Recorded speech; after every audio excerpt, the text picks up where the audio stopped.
Familiar na ba sa inyo ang lugar na to? Siguro, yung ilan sa inyo ay nakapunta na rin dito. Kami kasi, first time pa lang. Pero, isa lang ang masasabi ko. Babalik kami dito.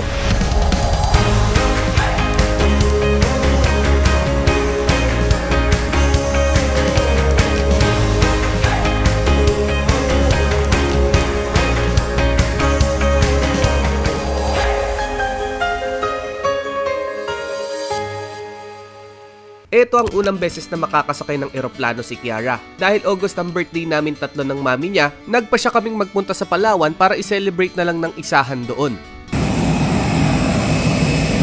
Kita nyo naman kung gaano siya ka-excited. Medyo madilim pa fam kasi 5:30 AM ang flight namin papuntang Puerto Princesa. Kaya ito, nag-iPad muna si Kiara habang nag-aantay ng take-off. There are also fire extinguishers in the cabin. Operation of the device. Malapit na rin tayong lumipad, kaya ang sinasabi ko kay Kiara ay huwag siyang matatakot.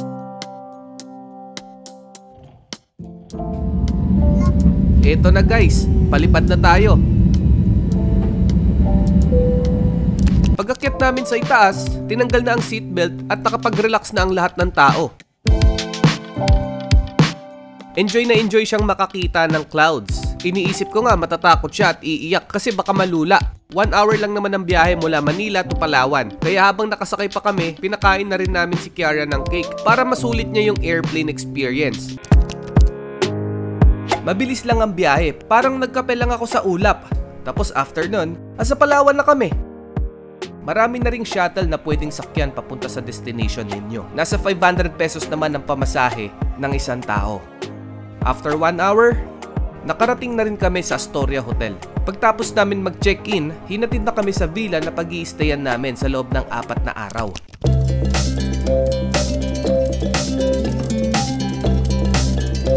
Ito ang alcove superior room. Meron ng 2 queen-size beds. At kasama na rin yung mga basic needs para sa mga foods and drinks.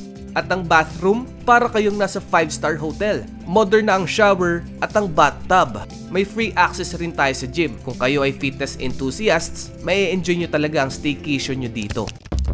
Gusto nyo magbakasyon sa hotel? Tapos paglabas nyo, ganito lang naman ang view. Wala rin masyadong tao dahil private beach ito. Kaya mas masarap mag-relax. Kahit nga hindi na kayo mag-island hopping, basta naka-check-in kayo sa Astoria, marami nang pwedeng gawin dito. Malaki ang gagalawan ninyo dahil may 8 hectares ang sukat ng lupa. Magkakayak tayo guys. Meron na ring water activity tulad ng kayak. Kaya perfect destination ito para sa mga gustong magbakasyon at magpunta dito. Second day na nga pala. Maaga ako nagising para makita ang sunrise. At nag-heavy breakfast na rin ako. Hulaan ninyo kung nakailang kanin ako. Paki-comment lang dyan sa baba. Marami talaga akong nakain kasi buong araw tayong lalangoy sa water park. Kaya huwag ninyong kalimutang maglagay ng sunblock lalo sa mga bata.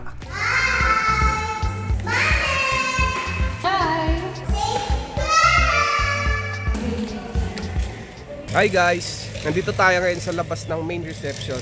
Papunta tayo ngayon sa water park.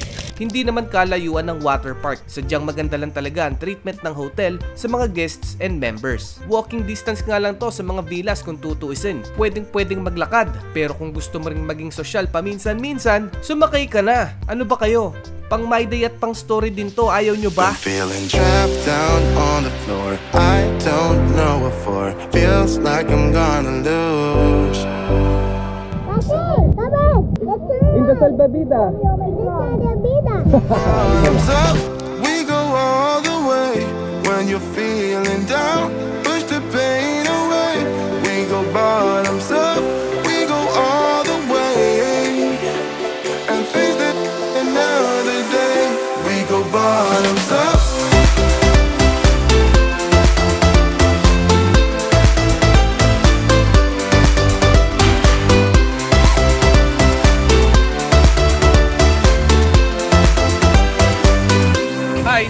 Fun, very fun.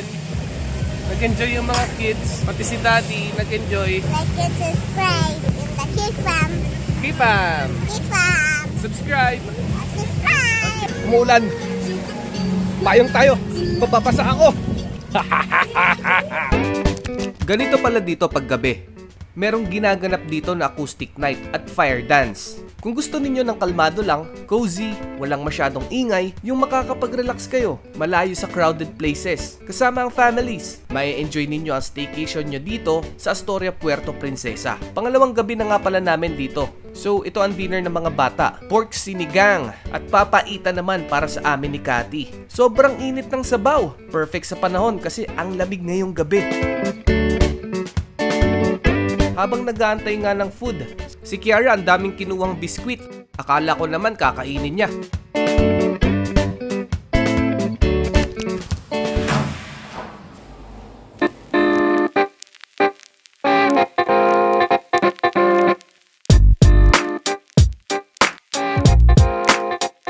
Good morning. Are you ready?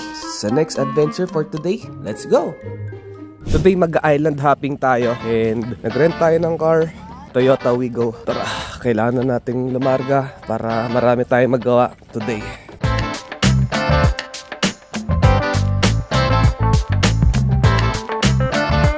Let's go! Patungo tayo ngayon sa Honda Bay Wharf, kung saan matatagpuan ng mga bangkang masasakyan papuntang Honda Bay Island. 52 minutes naman to 1 hour ang biyahe dahil walang traffic. Kaya tara, road trip muna tayo.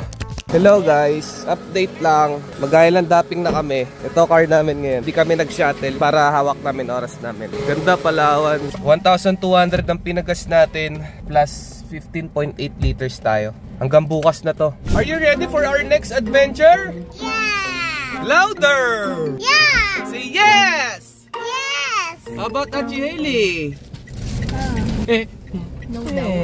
Welcome to Palawan! We're going to the island. We will swim there. See you. Ito na ang simula ng island hopping.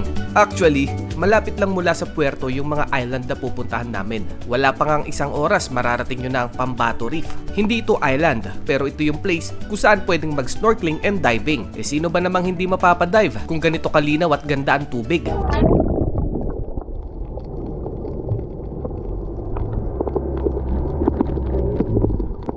Dito sa Pambato Reef, matatagpuan ng mga exotic fish. Pwede rin silang pakainin ng tinapay para lumapit sila sa inyo. Pambato means best bet dahil ito daw ang pinakamagandang reef na makikita ninyo dito sa isla ng Puerto Princesa.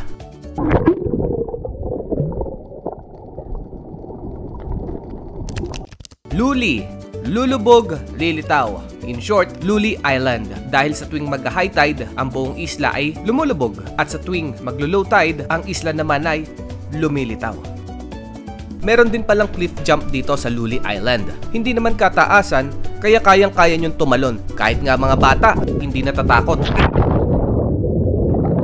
Dahil 1 hour lang ang binigay sa amin para magstay sa islang ito, sinulit na rin namin ang kayak. Pwedeng mamangka dito sa loob ng 1 oras.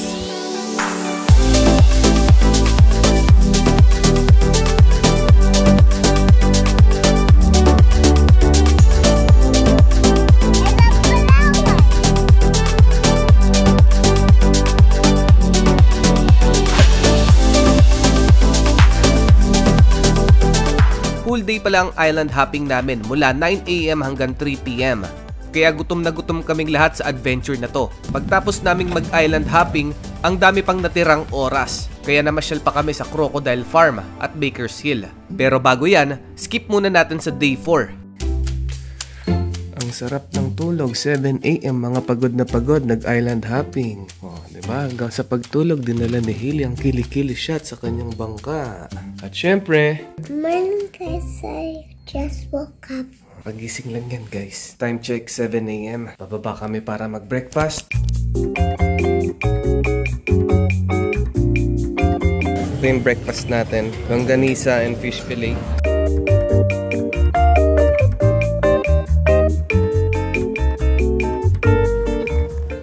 Welcome sa Crocodile Farm.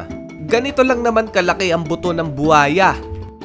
Ulo pa lang, kasya agad ng katawan ng isang tao. Ang Crocodile Farm ay ang kaisa-isang wildlife rescue center dito sa Puerto Princesa. Dito matatagpuan ang Philippine crocodile at ang saltwater crocodile. Pwede ninyong makita ng malapitan ang mga buhaya dito at marami kayong matututunan tungkol sa history and behavior nila. Bukod sa nagiging tourist attraction ng mga buhaya, ginagamit din sila para mag-breed or magparami. The crocodile is very big.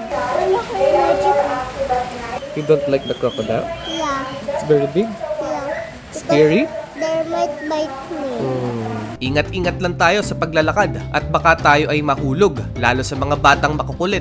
Ingat po tayo. At syempre, hindi mawawala ang picture taking sa mga baby crocs. Buti si Ate Hailey kalmado lang, pero si Kiara, ayaw niya daw kasi baka kagatin siya.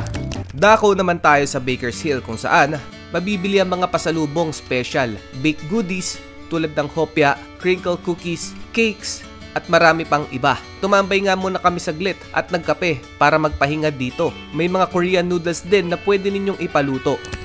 Hay, 4 na araw sa Palawan? Parang nabitin nga kami. Siguro sa mga susunod na balik namin dito, mga 1 linggo. Nga pala, kung nagustuhan ninyo ang video, huwag niyong kalimutang mag-subscribe and ring the bell icon para maging updated kayo sa mga upcoming travel adventures ng The K Fam. Like and subscribe! Bye!